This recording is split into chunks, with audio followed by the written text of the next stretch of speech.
So Marazhai is not a good starting companion when you get his stuff. However, by level 40, when you get into Act 4 and you apply items, you can actually make him an insanely powerful character. I just wanted to show that off, that there is ways to recover his build. And yes, I know Act 4, level 40, and requiring a very endgame Jerusian item and notes and weakness, yes, that's a bit much. And also requiring late tier buffs from, yeah, Fiend of Virbo 6, that's the one.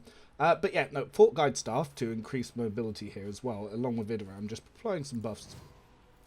There's actually a lot that you can do with him. And basically, this is creating the Death Aura build. So what I'm going to do is I'm going to buff up, and I'm just going to let Marazhai just go ham and just have him do most of the encounter. It also seems that Corpus Conversion is bugged. Every time you target an ally with a buff, you just get +2 psi rating. Yeah, that's not okay. But yeah, I'm not even going to attack with Idra here. I'm just going to hot on the trail. Also, I don't know. Yeah, I don't know if it's because I'm playing on a higher difficulty, but yeah, there's Idra getting all those buffs. Also, yeah, Spirit Drape, insanely OP item, especially on the Bounty Hunter, taking loads of extra turns to do that. However, having 3 bounty hunters like I do on this current run, not the best, because it means Idra doesn't get those bonus turns. But yeah, when you've just got her and Pascal, normally it's very easy to like be stacking hot on the trail and be swapping bonus turns. Anyway, Marazhai is going to go next because he's got really high agility here. He managed to roll higher than Kabila. So yeah, what we're going to do, we're going to do Joyful Torture. So this buffs his armor. It also puts bleeding on him and gives him a bunch of little effects. We're going to Taunting Scream because this procs Fiend Virbo 6 and everything. So this will build up some lethality. Very nice. Big AoE buff there.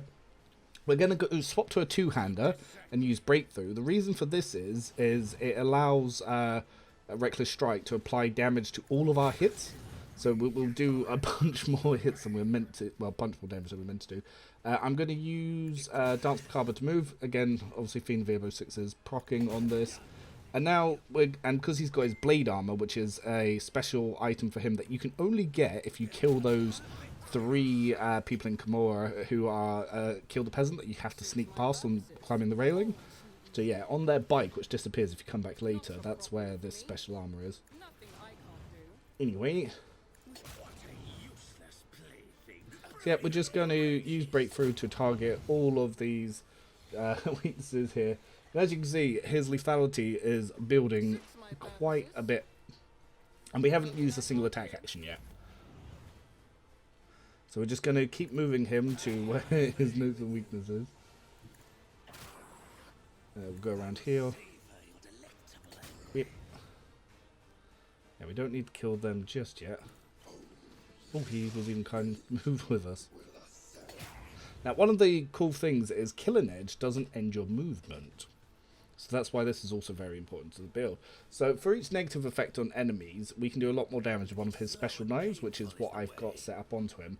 We can use Grenadier with Tears of Repentance to do that. I haven't actually picked up Grenadier yet because there's a lot of stuff I have to do to fix his build. But yeah, so we can get off Killing Edge here, and then we can always use his heroic actions to keep going and moving. And because we buffed the agility before we use Breakthrough, we get a lot of uses of that slash before it actually comes down to it. So, yeah, we've still got his offhand attack, which again doesn't end movement, so we could use that because it's an Aldari Chainsword. It's the Scorpion one at the moment.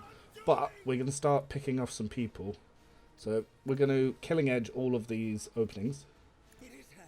And as you can see, my man's does a lot of damage. So we can slash through, and we've got, yeah, we don't need the two-hander anymore, because now that I've done the Killing Edge, I've lost the Reckless Strike. So yeah, now it doesn't matter if we keep our two-handers out for it, and because we've got Shearing Strikes, we'll hit with both of them. So we've essentially killed this entire battle. So we're going to come down here, we're out of our slashes, but that's okay, we already cleared the encounter. So we're going to use Elusive Shadow to increase our damage, and like Blade Armor procs going off here is insane. So yeah, we're going to take out this forceful genestealer with him. So we're just moving around, hitting. These ruby flashes are choking me. And that should be enough, because the more health he loses, the more damage we do. Beautiful. And we're doing this without cheesing to use like the mobility thing. Like some people have done some assassin builds where it's not the build doing the damage now, is it? It's momentum stacking and using 3 mercenaries to give you like hundreds and hundreds of momentum to do 1,000 damage. We were so close. We almost got everything. But I didn't see this one guy left here who's just barely hanging on. Oh well, we'll just have Idra just pick him off. Yeah, we're going to probably do like 500. Look at the 18 psi rating. Yeah, corpse conversion and bounty hunter is how you do it. You don't need to gimmick things with her stupid Psyker's breastplate. So I don't even give that to her. It's just warp surge gloves. Bing bang boom, easy peasy. That's how you play Idra and Marazhai.